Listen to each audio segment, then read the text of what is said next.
The lessons of life and a coat. The ups and downs of my life have taught me many lessons, but the most profound one revolves around people's behavior and how their perception of your status shapes their trust in your words.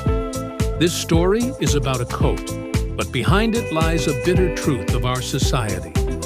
In my youth, times were tough. I worked hard to make ends meet and could barely manage my basic needs. One day, I saved enough from my earnings to buy myself a new coat. It wasn't extravagant, just simple and meaningful to me, a dream fulfilled. When I wore it and went to meet my friends and relatives, their reactions were disheartening. "This looks like a second-hand coat. Where did you even buy this? How could you afford it? Don't lie." Their mocking words pierced my heart. Despite my hard work and genuine effort, no one believed my story. Time passed.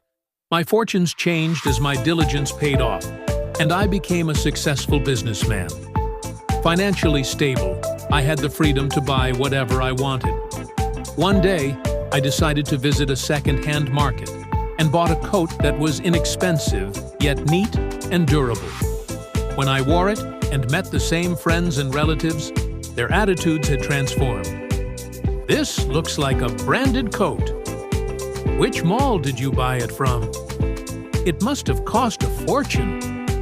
This time, when I revealed the truth, that I had bought it from a second-hand market, they laughed dismissively. "Come on, don't joke with us. We know where you shop now." This experience taught me a profound reality. People judge your words and actions based on your status, not their merit or truth. When I was poor, my honesty and hard work were disregarded. When I became wealthy, even simplicity was seen as sophistication. This story reflects the hypocrisy of